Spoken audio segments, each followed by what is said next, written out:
Muy buenos días, estimados hermanos, amigos de SMI Reforma El Salvador. Es un momento agradable poder dirigirme hasta la intimidad de vuestros hogares para llegar con palabra de Dios, con bendición a través de la Biblia y consejería. Vale la pena entonces que nosotros podamos amanecer dispuestos a recibir consejos de parte del Señor. Y también queremos enviar nuestras muestras de condolencia a las familias que en esta semana pues perdieron a sus seres queridos, como el caso de la familia Franco allá en Valencia, quien perdió pues a su padre, la familia. Nuestras muestras de condolencia a la familia doliente, hermanos de la iglesia, y también a los hermanos de Vía Lilian, que allá pues la madrecita del pastor Adán Jiménez descansa también ya. Vale la pena que nosotros podamos orar por los hermanos y que reciban la consolación de parte del Señor. Así que nuestras muestras sinceras a través de esta plataforma. Oremos, hermanos, por favor. Bendito sea, Señor Dios del universo. Muchas gracias te damos por permitirnos llegar a la intimidad de los hogares y compartir un conocimiento de tu palabra bendita. Rogamos, Señor, que tu vida pueda ser reflejada en nosotros y que cuando vengan las adversidades podamos resultar buenos elementos para tu honra y tu gloria. Queremos orar de manera muy específica por la familia Quintanilla Franco de aquí de Valencia y también por la familia Jiménez allá en Sonsonate. Señor, tu bendición sea con ellos y les des consolación debido a la pérdida en esta semana de sus seres queridos. Así también oramos por el perdón de nuestros pecados y que nos llenes de conocimiento y sobre todo de disposición para poder servirte. Amado Jesús, quédate en nuestros corazones, danos tu perdón y tu bendición. En el nombre de Jesús lo pedimos. Amén. Muy bien, mis queridos hermanos, después de haber orado, queremos enfatizar el título de nuestra meditación ahora, que lleva Cristo murió por cada individuo. Es verdad que Cristo pues hace más de 2000 años vino a la tierra, vivió como hombre, viviendo las experiencias humanas, venciendo, obedeciendo al mandato de Dios, y de esa manera Él preparó un camino de escape para nosotros. Y a pesar de que nosotros no habíamos nacido todavía, eso no había problema porque Dios había diseñado el plan de salvación de esa manera. Jesús murió una sola vez, no como lo hacían en el pasado, que cada vez que nosotros teníamos que pecar o pecaba la gente, más bien dicho, tenían que traer un cordero, un macho cabrío, un animalito para que sea hacer expiación por esos pecados. Pero el problema era que aunque trajéramos muchos corderos, aunque viniéramos muchas veces al año, resulta que esos pecados no eran quitados del todo, sino que eran simbólicamente. Lo vamos a aprender ahora. Pero dice el versículo que nos ocupa aquí, lo primero que tenemos que hacer para poder recibir el perdón de Jesús es reconocer que nosotros tenemos males en nuestro corazón y que necesitamos cambiar. La Biblia dice, 1 Timoteo 1:15, palabra fiel y digna de ser imitada y recibida de todos, que Cristo Jesús vino al mundo para salvar a los pecadores, de los cuales yo soy el primero.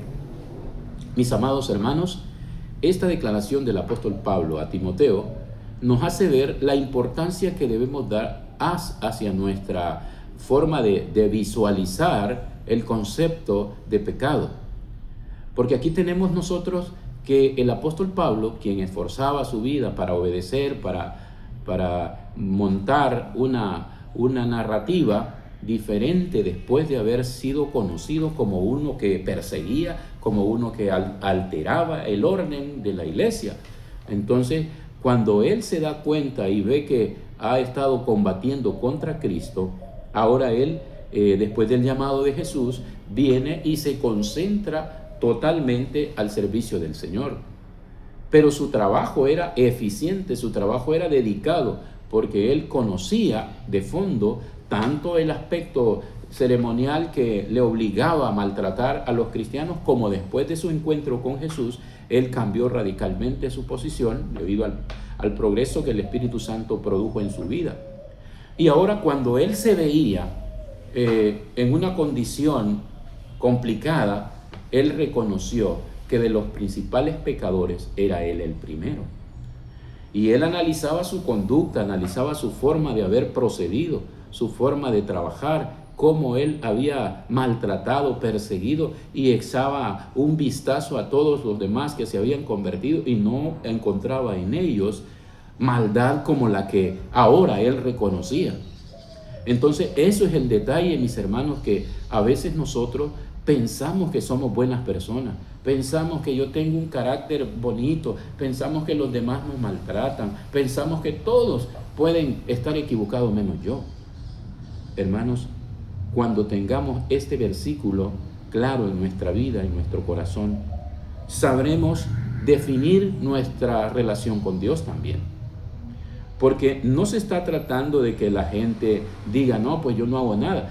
Es posible que no hagamos mayor pecados abiertos, pero nuestra conducta, nuestra forma de ser, nuestra forma de pensar, muchas veces inclinan la balanza hacia la maldad.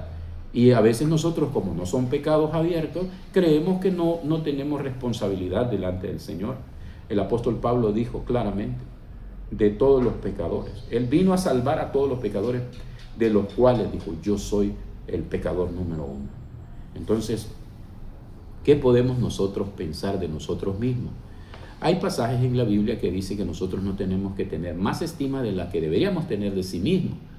Pero ese es otro punto, porque la verdad es que cuando nosotros reconocemos que obramos mal en alguna manera, en algún sentido, nosotros buscamos la forma de perfeccionar. Pero si nosotros creemos que nuestro proceder es bueno, que nunca nos ofendemos a nadie, que nunca debemos ser maltratados porque somos impecables, entonces ese es un problema mayor. Tenemos que reconocer que somos pecadores porque Cristo murió por los pecadores, pero por los pecadores arrepentidos, hermano. Nosotros tenemos que hacerlo. ¿Nos equivocamos? Claro que nos equivocamos. Vamos a cometer errores, muchos errores. Pero hermanos, tenemos que tener la disposición de mejorar. Vean lo que dice este consejo de la pluma inspirada. La parte más importante del servicio diario era la que se realizaba en favor de los individuos. El pecador arrepentido traía una ofrenda a la puerta del tabernáculo. Estamos comparando cómo hacía el pueblo israelita en el tabernáculo. Y colocando la mano sobre la cabeza de la víctima, confesaba sus pecados. Así, en un sentido figurado, los trasladaba de su propia persona a la víctima inocente. Con su propia mano mataba entonces el animal y el sacerdote llevaba la sangre al lugar santo y la rociaba ante el altar, detrás de la cual estaba el arca que contenía la ley que el pecador había violado. Con esta ceremonia y en un sentido simbólico, el pecado era trasladado al santuario por medio de la sangre. Bueno, acá tenemos la aplicación práctica de lo que Israel recibió para poder instruirse de manera espiritual. Dios había ordenado que todas las personas, y esta es clave, miren hermanos, el pecador arrepentido. Esto es importante, porque si bien es cierto, ellos tenían la orden de llevar sacrificios cada mañana, cada tarde, pero eso era en un sentido general para el pueblo. Pero cuando la gente se sentía pecadora, cuando la gente se daba cuenta de que él era un pecador o que yo era un pecador, entonces individualmente tenían que traer una ofrenda limpia, una ofrenda para poder ser expiado de sus pecados, de cualquier naturaleza de la víctima, cordero, cabrito, también becerro o palomita, si fuese el más pobrecito. Ellos tenían que traerlo y tenían que hacer un ritual especial. Por eso es interesante la frase que dice el pecador arrepentido. Había mucha gente en el tiempo de los israelitas que no se arrepentían aunque tuvieran maldad. No traían sus ofrendas, no traían sus corderos. Consideraban que no tenían problema. Pero en realidad el ritual consistía, miren ustedes qué importante, El pecador primero se arrepentía. Cuando él sentía el arrepentimiento y el deseo de ser perdonado, entonces actuaba en conformidad con su deseo. Y por eso traía la ofrenda, la oveja, la cabra, lo que sea. Y hay algo interesante aquí, porque Dios quería hacer pensar algo a las personas. Dice, simbólicamente depositaban sus pecados en la cabeza del cordero o del animal que ofrecían, y él mismo con su propia mano, enfatiza aquí, con su propia mano mataba al inocente. Entonces el que sacrificaba al cordero o al animal ofrecido era el pecador, dando a entender Dios que esta forma de quitarle la vida, arrebatarle la vida a un ser inocente, un pobre animalito que nada tiene que ver, Dios quería hacer un impacto en el corazón de las personas. ¿Para qué vamos a seguir matando animalitos si nosotros podemos mejorar nuestra obediencia? Entonces ellos tenían, la idea de Dios era esa, que ellos impresionaran al arrebatar la vida, a ver cómo el pobre animal se desangraba, que no tenía culpa, y para que ellos dijeran, mi culpa está seria. Pero no, hermanos, lo que pasa es que este tipo de ritual ellos lo consideraron ya como algo normal, algo que así debería ser, que si yo peco pues mato un animal y ya, esto me alivia la carga. Eso no era el objetivo de Dios. Dios quería que se sensibilizaran y pudieran alcanzar un mejor nivel espiritual.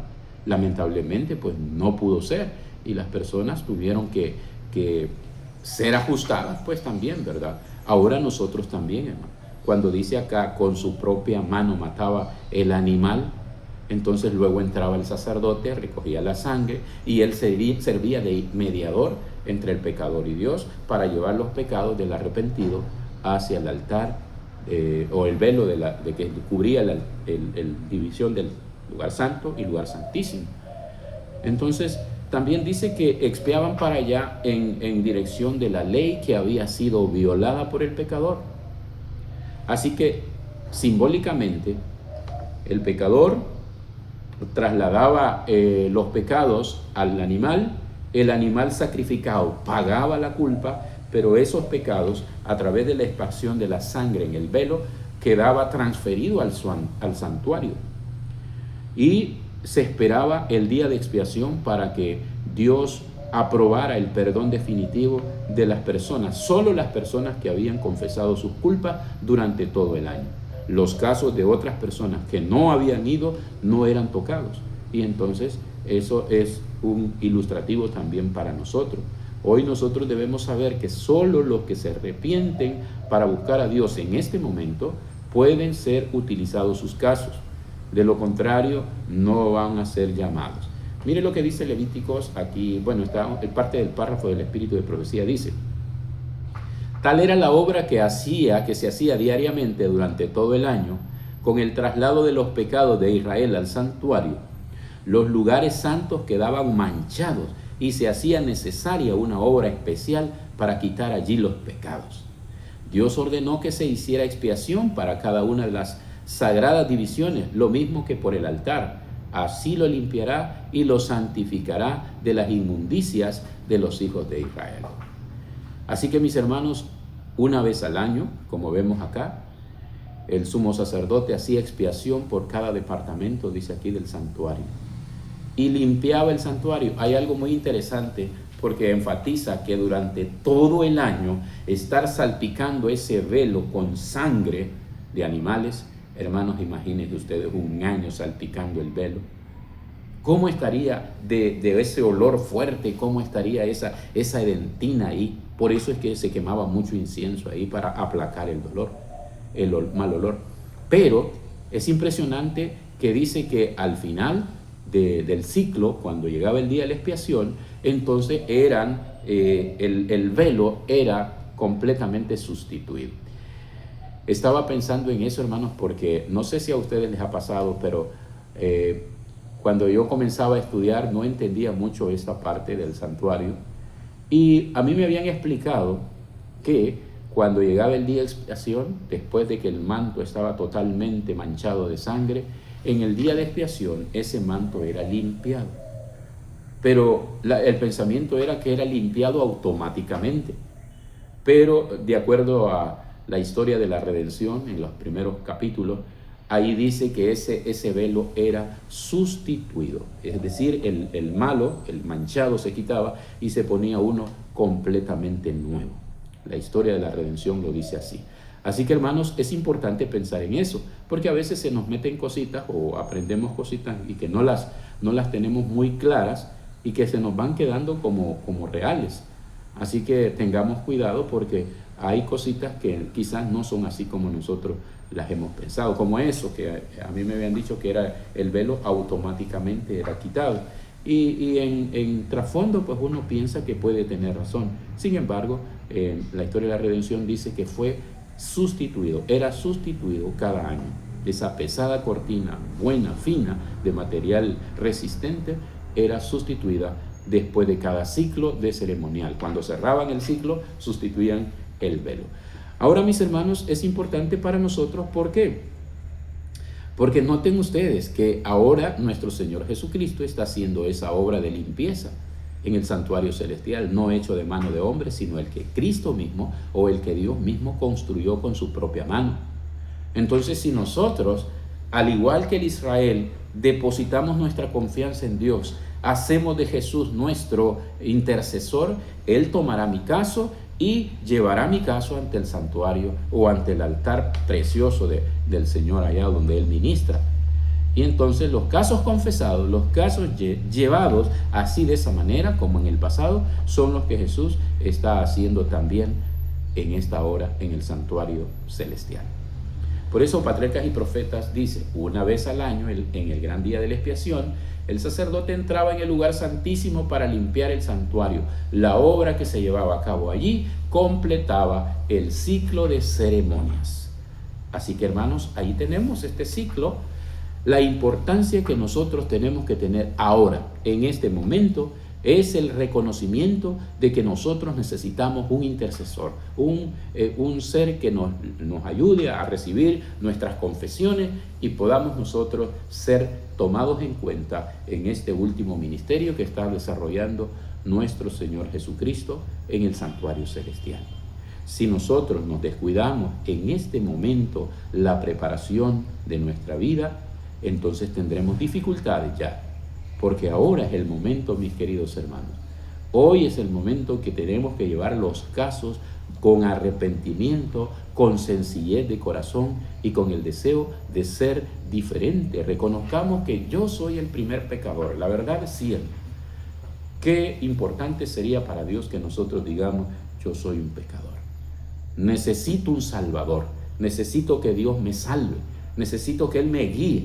Cuando nosotros lo hagamos, hermanos, entonces tendremos la aprobación del Señor y seremos tomados en cuenta. Que Dios nos ayude, queridos hermanos, para poder entender esto y que crezcamos cada día, que nosotros sintamos el privilegio de haber sido llamados de las tinieblas a la luz para vivir en armonía con los principios del Señor. Así es el deseo, mis queridos hermanos, y la aplicación dependerá de cuánto nosotros nos sintamos pecadores o limpios ya. Mientras más pecadores sintamos que somos, más cerca podríamos estar de la oportunidad de que Jesús nos limpie, porque el primer paso es reconocer que necesitamos ayuda. Así que, mis queridos hermanos, que Dios los bendiga, es mi mejor deseo en esta meditación y quiero elevar una oración más por todos ustedes. Oremos. Amoroso Padre, que tu morada es en los cielos, muchas gracias por esta meditación. Muchas gracias por recordarnos que nosotros necesitamos un Salvador, que necesitamos instrucción y necesitamos un cambio de corazón para reconocer cuándo y cómo debemos acercarnos a ti. Queremos orar de manera muy especial nuevamente por los hermanos que están de luto.